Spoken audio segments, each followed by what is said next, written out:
Have you ever wondered why there is a space, sometimes an abyss, between the life you sincerely desire in your heart and the reality that presents itself to you every day?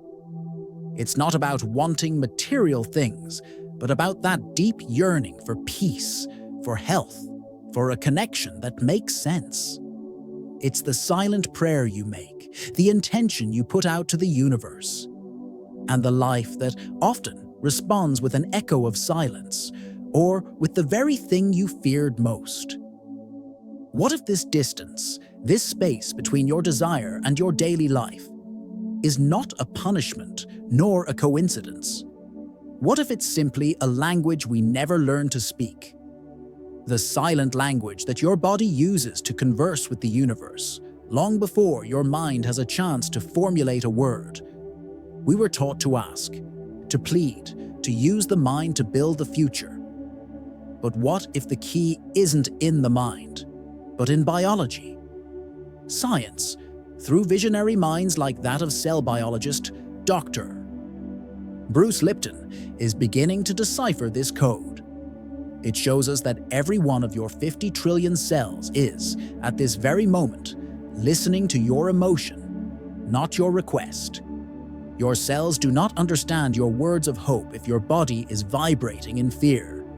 They do not respond to your desire for healing if your internal chemistry is that of illness. Your body does not lie, and it is the one sending the true signal. This meeting of ours is not about wish lists or the power of positive thinking. It is about becoming fluent in the only language the universe understands without needing translation. Embodied feeling. It is about learning to use your own biology to align the signal you emit with the future you choose to receive. It is about closing, once and for all, the abyss between who you are and who you came here to be. This abyss, this distance between the prayer you whisper and the life you receive, has an origin. A source that is not in the universe, nor in your lack of worthiness, but in a silent conflict that happens within you at every moment. It is a civil war waged in your own being, and your life force is the territory in dispute. You have surely been in this trench, in the frustration of repeating power words in the morning, trying to convince yourself of your strength, your health, your abundance, but feeling, deep in your chest, a knot of anxiety and skepticism. It's as if a part of you, the oldest and most honest part, simply does not believe the story your mind is telling. We have fallen into the delusion that manifestation is a purely mental process, a matter of intellectual discipline. Dr. Bruce Lipton, however, shows us a different map of our own consciousness.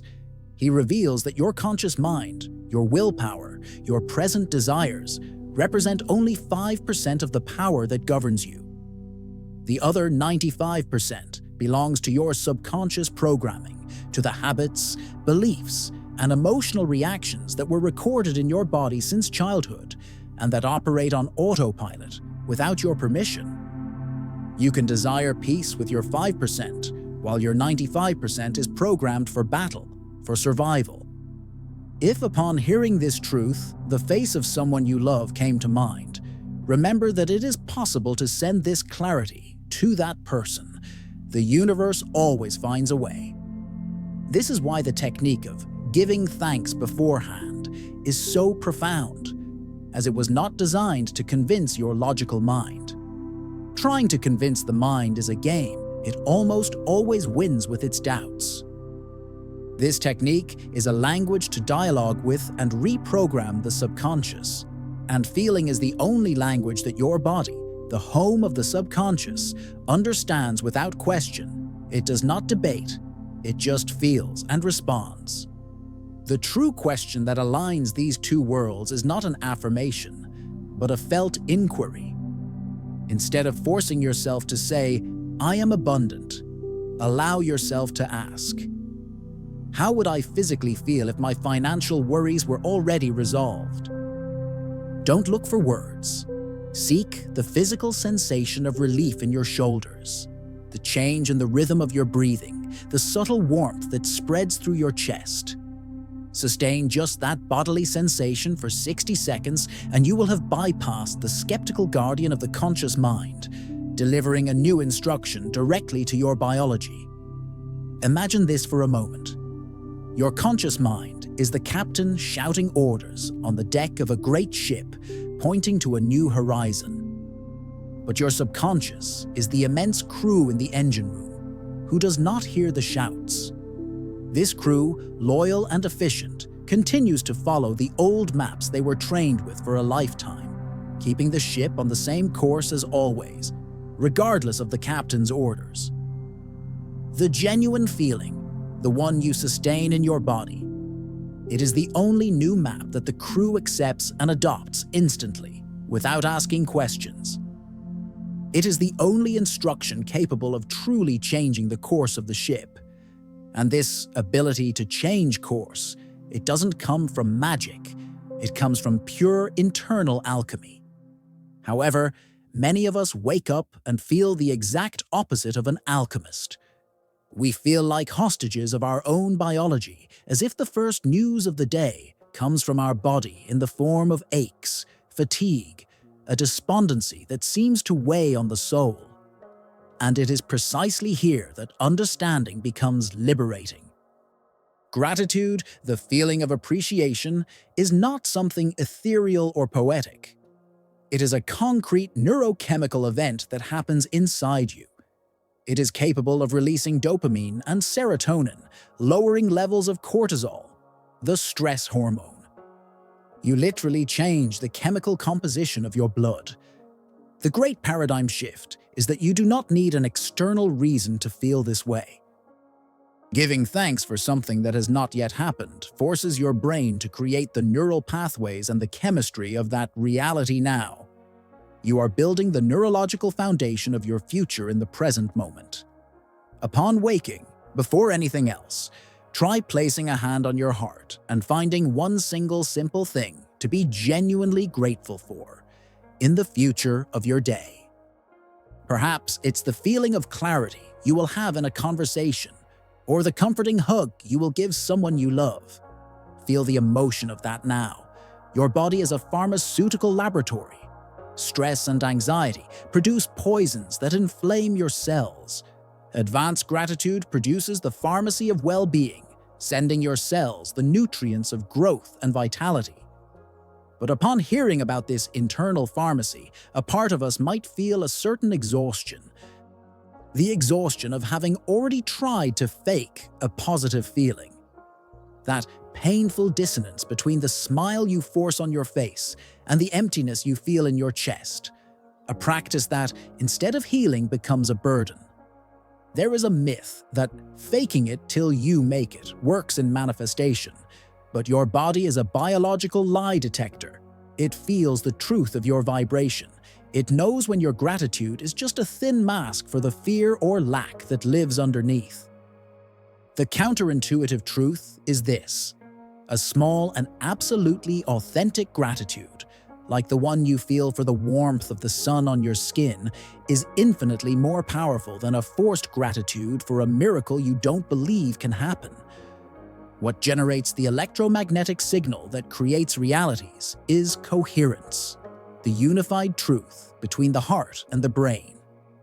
If today you cannot feel gratitude for the future, be gentle with yourself. Don't force it. Instead, return to a safe harbor within you, your own memory.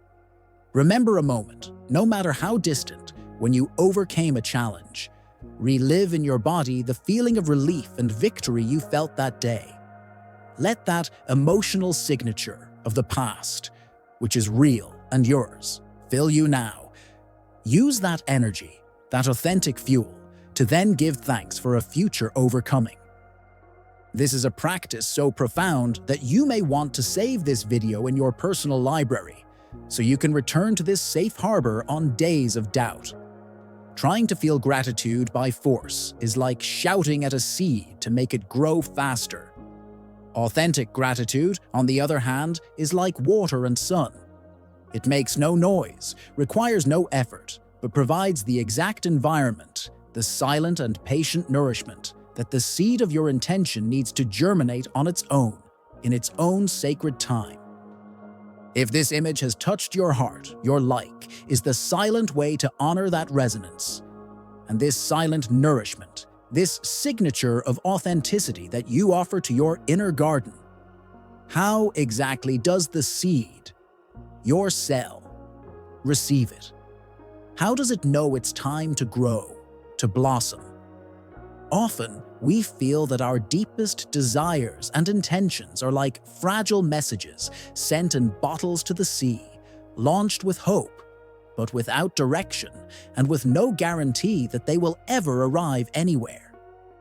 The answer to how the cell listens, however, removes this uncertainty and places us at the center of our creative power. It lies in our own divine architecture, in what Dr. Bruce Lipton describes as the cellular antenna. He teaches us that the membrane of each of our cells is not just a wall. It is the true brain of the cell, an intelligent surface covered with millions of receptors that function like antennas. And these antennas are not tuned to the frequency of your logical thoughts or the words you repeat. They are tuned to read the chemistry of the environment in which they are immersed, the composition of your blood. They read your emotion translated into biochemical language. The game changer in our understanding is this: when you give thanks in advance, when you generate an authentic feeling of peace or fulfillment, you change the chemical composition of your blood. Your cells, upon reading this new environment, rich in well-being hormones, literally change their behavior. They activate genes for growth, repair, and vitality. This radically changes our perception of our role. Your main task is not to attract things from the outside in. It is to create an internal environment so coherent and nourished that your 50 trillion cells begin to live, vibrate, and behave as if your desire were already a consummated reality. The external world, what we call manifestation, then becomes merely the mirror that reflects this new internal truth that already exists at a cellular level. The reality on the outside is compelled to catch up with the reality on the inside. Imagine finally that your body is a garden and your feelings are the gardener. Anxiety, fear, constant worry are like a gardener who, day after day, waters his plants with salt water, expecting them to bloom. Advanced gratitude, the authentic feeling of peace, is the richest fertilizer you can offer. It is the nourishment that prepares the soil, that strengthens the roots, and that allows the flowers of your most sacred desires to blossom naturally, as an inevitable consequence of the perfect environment you have learned to cultivate. This type of understanding, which unites science and soul, is the heart of our journey together. If you feel the call to continue deepening this connection, this is a good time to subscribe and not miss our next step. In this journey of cultivating our inner garden, many of us adopt a tool with the best of intentions: the gratitude list. We write down, day after day, the blessings we have received, the roof over our head, the food on our table. But what if this tool, in the way we use it, is, without us realizing it, sabotaging the very flourishing we seek? There is a subtle emotional trap in this practice, when it becomes a mechanical, soulless task that generates more guilt for what we should be feeling than a real connection with the feeling itself. The hidden mechanism behind this lies in the very nature of our brain. It is an efficiency machine, and its tendency is to automate any task that becomes a routine. If your gratitude practice becomes just a mental exercise of listing items, the brain automates it and strips it of the most important component: the emotional charge. The feeling is the electric current. The list of words on paper is just the conductive wire. Without the current, the wire, no matter how well constructed, remains inert and cold. The revelation that frees us from this trap is that depth always surpasses quantity. It is infinitely more powerful to focus on one single thing and feel gratitude for it in every cell of your body for 2 minutes than to list 20 different things without feeling absolutely anything. The universe does not respond to your handwriting or the length of your list. It responds to the vibration of your heart, to the coherence of the signal you emit. Consider then an inversion in this practice. Instead of creating a list of what I have, try creating a list of what I am. Sit in silence and give thanks not for objects or events, but for qualities of your being that have brought you this far. I am grateful for the resilience that allowed me to get through the hard times. Feel the weight and strength of this truth in you. I am grateful for the courage I feel growing in me, even in the face of fear. By doing this, you anchor gratitude in your identity, in your being, not in your possessions or external circumstances. This cannot become mechanical, as it is an act of reuniting with your own essence. A long gratitude list, recited without feeling, is like an immense and beautiful library full of valuable books that are never opened. A single gratitude, felt in the core of your being, is like that rare and special book that you finally open and read, and whose wisdom transforms your life forever. But how to find this book? How to access this unique and transformative feeling when everything around seems gray and gratitude sounds like a foreign language? The answer is not in looking for the feeling, but in assuming the feeling of the wish already fulfilled. There is a technique of immense elegance and power for this, a profound teaching from the master of consciousness, Neville Goddard. He called it building the bridge of incidents.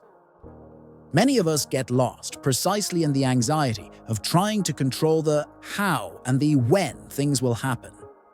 We become obsessed with planning every step of the bridge, which generates a state of contraction, of fear, and ends up blocking the natural flow of life. Neville's teaching is a liberation from this anxiety.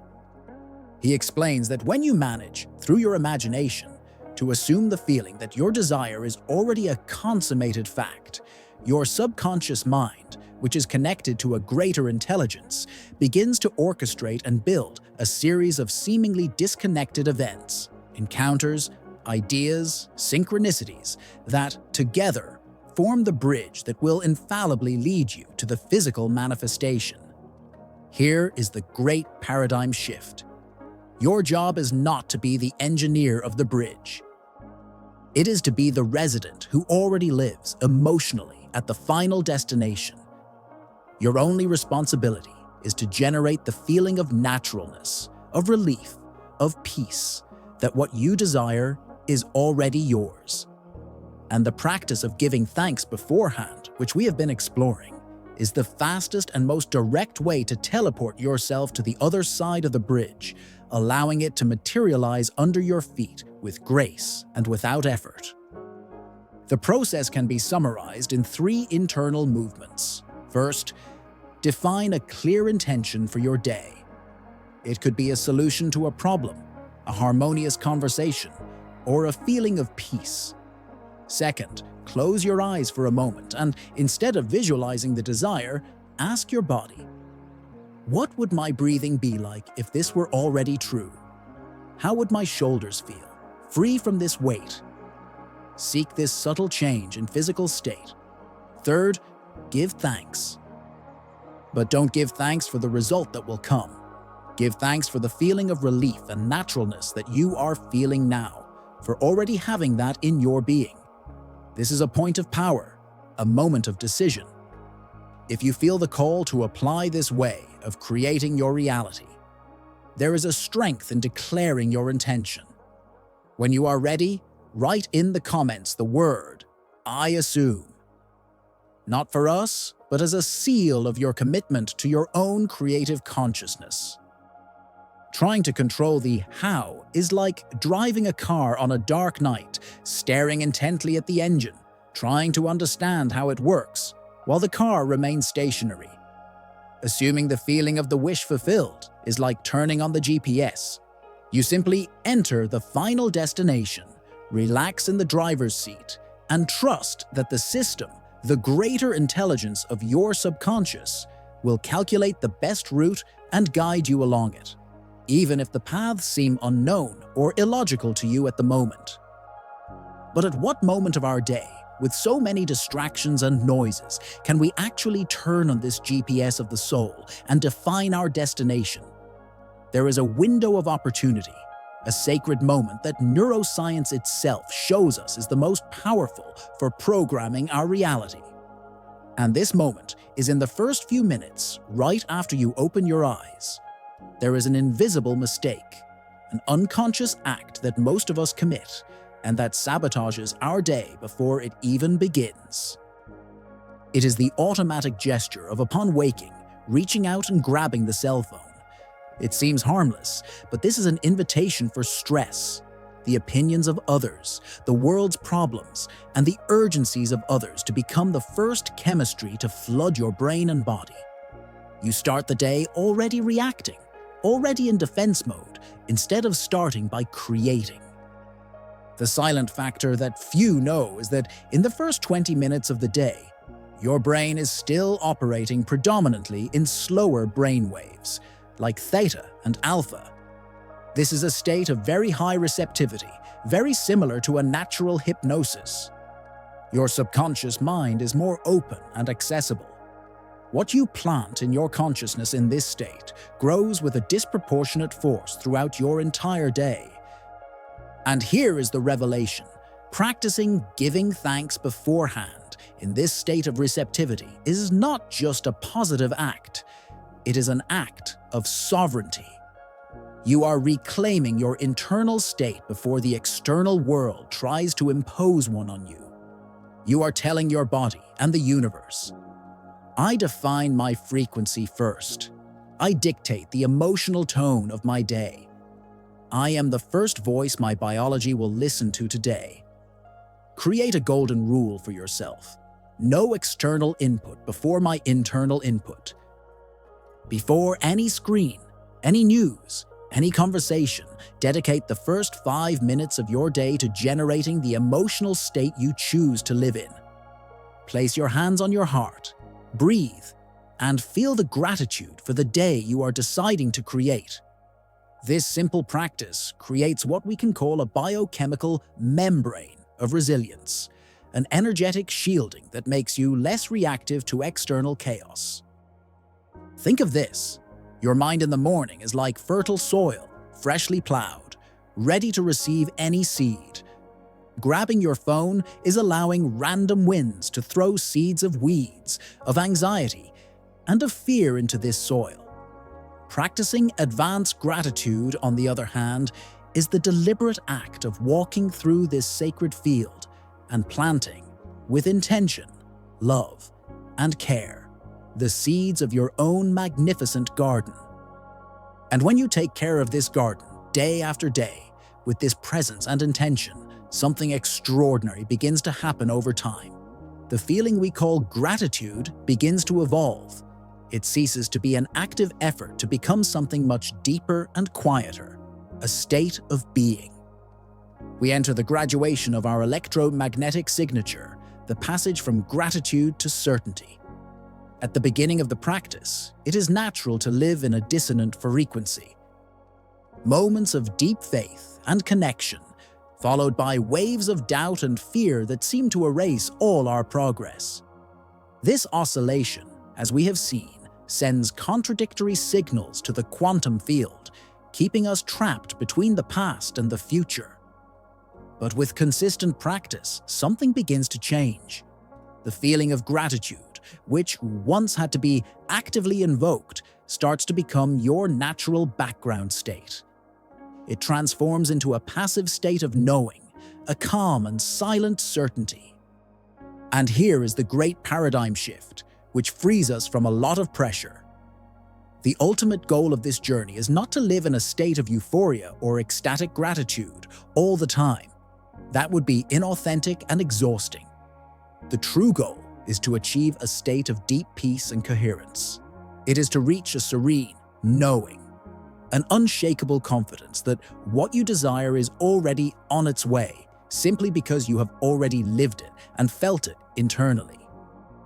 It is the peace of one who knows that the planted seed will sprout. One of the most subtle and powerful signs that your electromagnetic signature is aligning is when you stop trying. You stop checking if the manifestation has already happened. You stop looking for external signs.